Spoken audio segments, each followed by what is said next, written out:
সকালবেলা সব বাসি কাজ সারা হয়ে গেছে, এইবার দাঁত ব্রাশ করে নেবো। দাঁত ব্রাশ করে তারপরে কিন্তু খাবো চা। আর সকালবেলা সব কাজ সারার পরে একটু বেশ বসে আমেজ করে চা খেতে কিন্তু বেশ ভালো লাগে। তো এবার চা খাওয়া হয়ে গেছে, এইবার কিন্তু সকালে টিফিন করছি। টিফিন বলতে টুসু স্কুল যাবে, তার জন্য কিন্তু ওর জন্য একটু চিড়ের পোলাও বানিয়ে নিয়েছি। আর ও যখন স্কুল যায় না তখন কিন্তু খুব তাড়াহুড়ো থাকে, সেই কারণে দেখো কত আগোছালো হয়ে রয়েছে, এক বেসিন বাসন জমে আছে। তারপরে এগুলো গুছিয়ে আবার রান্না করব। তো ওরকে সকালবেলা কিন্তু এই যে ফেনা ভাত করে দিয়েছি আর আলু ভাজা। তো ও যখন স্কুল যায় না, ওর খেতে প্রচুর সময় লাগে বলে আমি কিন্তু প্রত্যেক সময় স্কুলে যাওয়ার সময় মোটামুটি ফেনা ভাতই করে দিই, সব ডালে চালে, তাহলে খাওয়া তাড়াতাড়ি হয়ে যায়। ও চুল বাজছে আর আমি কিন্তু ওকে খাইয়ে দিচ্ছি। মোটামুটি ও কমপ্লিট হয়ে গেছে, আর এখন বাজে 10:30। ও এখন রেডি হয়ে বেরোবে, আর তাড়াতাড়ি কিন্তু যেতে হবে, নয়তো কিন্তু দেরি হয়ে যায় অনেকটা। তো ও যখন স্কুল যায় তখন কিন্তু ওর প্রতিদিনের কাজ হচ্ছে ও আমাকে আদর করে চুমু দিয়ে তারপরে বেরোবে।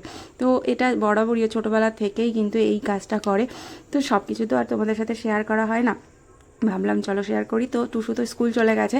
তারপর কিন্তু দেখো এই যে জগন্নাথ দেবের প্রসাদ পেয়ে গেলাম। এই প্রসাদে ছিল হচ্ছে আজকে মানে দুটো সন্দেশ। আর তোমরা জগন্নাথ দেবের প্রসাদ কে কে পেয়েছো অবশ্যই কিন্তু কমেন্ট করে জানিও।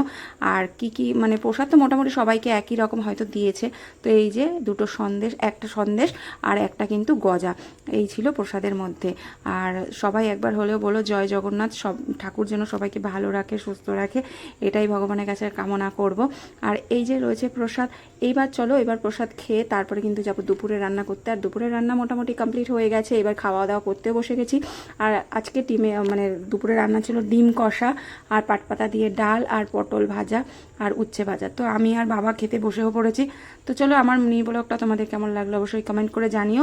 ভালো লাগলে একটা লাইক করো, আর সবাই আমার সাথে থেকো।